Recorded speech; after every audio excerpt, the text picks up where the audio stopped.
Hey everybody. So just wanted to show you the progress that I've been making on Nihongo with Moeno. Kind of we're partnering on this platform. It's for teaching Japanese. Last month I started my new company, Minnastudy. It's kind of made to help teachers or content creators kind of create their platform or more or less have their website, have their web portfolio so students can contact them. So Nihongo with Moeno is my first client, but we're also partnered in this together, which is one of the reasons why I'm kind of going above and beyond for her first business. Um, so here we have a little bit about us. So you can, this website is already up on nihongowithmoeno.com. I've talked about it before, but you can learn a bit about her and you can learn a bit about me. She's a Japanese language teacher. She's a Japanese language native speaker also, and I have been a Japanese language student for the last year or so. But I did stop studying a couple months ago, and I kind of want to show some of the updates that I've done for her website. We've also added a shop. This shop kind of leads to a AI video generated content that we use her dog. So we kind of use her dog to create AI videos of scenarios. The dog kind of doing fun stuff. So I can show you what that kind of looks like. So which was this one right here.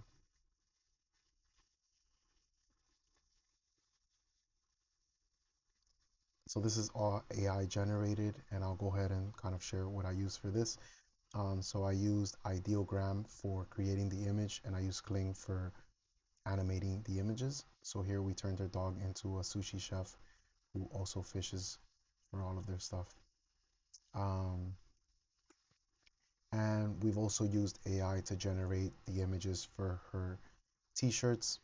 So again, I've used Ideogram for these uh, images to get generated, and then I use a print on demand provider and their API to create the shirts and have them listed on our website.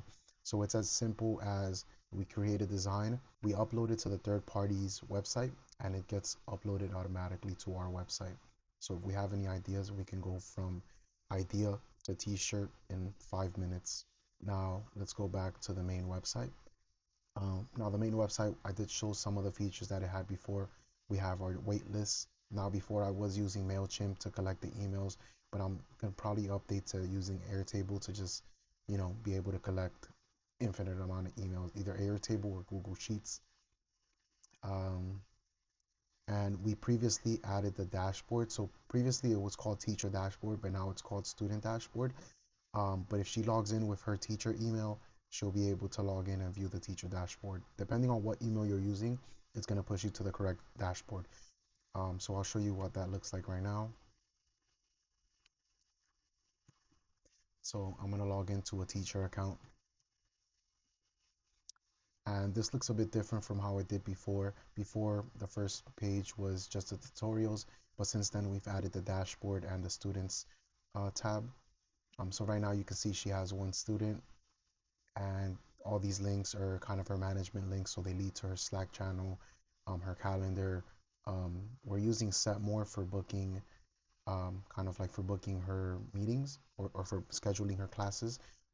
So this leads to her setmore account, so she can update her hours easily, and also Trello as we're using that for the students. Now these services like private classes and trial classes, she can come in here and copy them and send them to like by email or by message to her students if needed, or open them directly. And like I mentioned, we also did add a student management. Now for the sake of sensitive data, I did hide her actual student's name and email. Um, but currently we have one student, and I also created a student account for myself so I can test it out.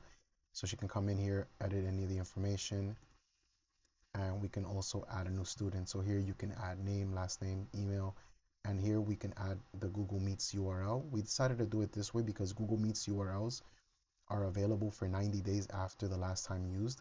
So if the student continues to use the Google Meets URL, they'll continue to have access to it for 90 days after. So we can provide a student their unique Google Meets URL so they can access the class. And I'll show you what that looks like on the student dashboard in a bit.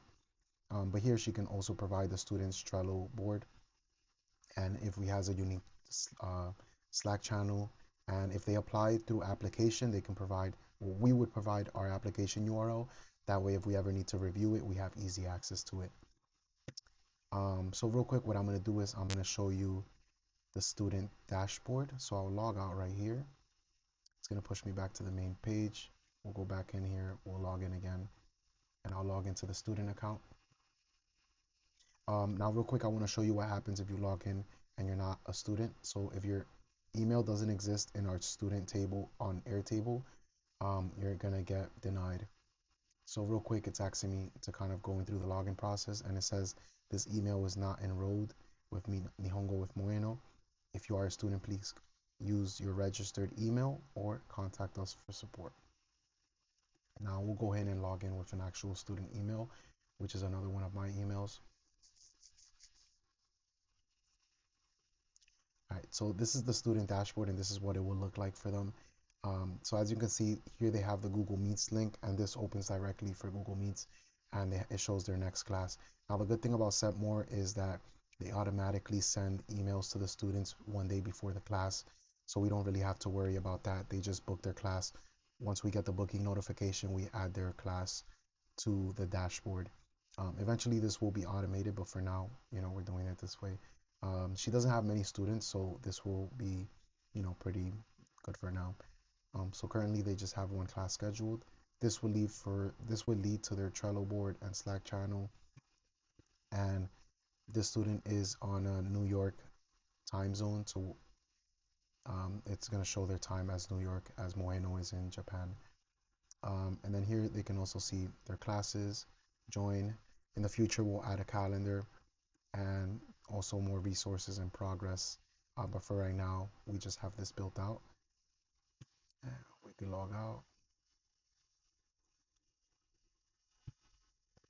Now I have talked about the blog before. I added the blog just to optimize SEO, so we can kind of search for any missing phrases that we might not have on our website that would help us get more customers or more people viewing our website. So in the future, she can create blogs and add them, on here for her website. Now real quick, we'll log back into the main account, the teacher's account.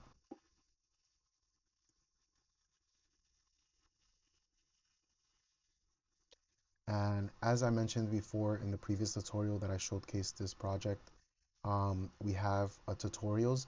So this is strictly for Moeno, so she can learn how to use this dashboard. And in the future, with my Minnastudy website, when I get more teachers under it, I would like to create something similar for them to learn how to use Plaform or use AI. So this one teaches her, and it talks in Japanese, so let's check this さ out. て、次のチュートリアルへようこそ。このチュートリアルでは、チャット GPT と Canva を使って、So I used HeyGen for translating my video from English to Japanese, and I also kept the English version here. Okay, welcome to the next tutorial. This tutorial will cover how to use. So as you can see, if you have students or teachers with, that speak different languages from what you do, you'll be able to provide, videos and translation. So for her, she's a native Japanese speaker and she only speaks Japanese fluently. Her student is an English and Spanish speaker, so we can easily provide them translation on and maybe educational videos if they need a bit more understanding, as the class will be fully in Japanese to kind of practice immersion. In this tab I showcased before, but we have custom GPT tools that are going to help her create content. So this just goes to ChatGPT, as she has already a subscription and a GPT that I created for her specifically for this. And this just goes for her Canva designs, so that way we can continue to use our Canva designs that we've used so far.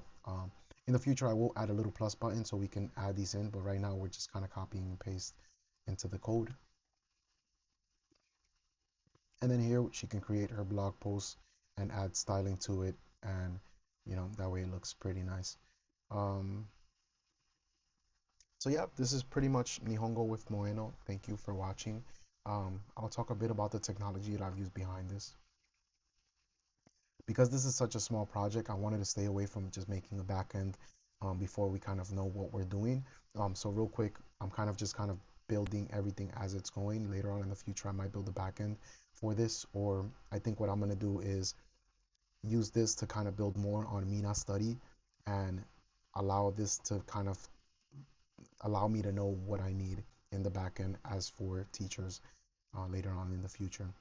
So what we're using in the front end, we're using Nextjs, and we don't have any database. We're only using Airtable.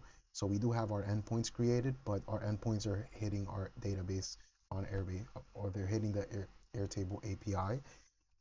We're using Firebase for authentication, as I've been using it for a couple of years and I know how to set it up really quickly. But later in the future, we might just change to OAuth or some kind of Google. I forgot the name of it.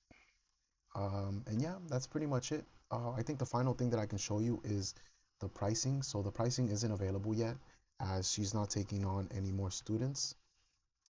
But if you go to the pricing page, you'll be able to see her pricings. And this is checked out with setmore. In the future, we'll add a subscription base. But for right now, we just configured it to work with setmore. So setmore just opens up a window on just opens up a new tab in the window or a new window in the tab, and it allows the student to pick the available days. So I didn't want to reinvent the wheel as I've been using setmore for one of my businesses for a few years now. So using this for her was perfect. And yeah, this is pretty much showcasing her web business, her online teaching business. And yeah, if you want to follow along, follow the YouTube channel. I'll keep talking more about it, and follow my LinkedIn. That way, I'll be posting more stuff. Thank you for watching.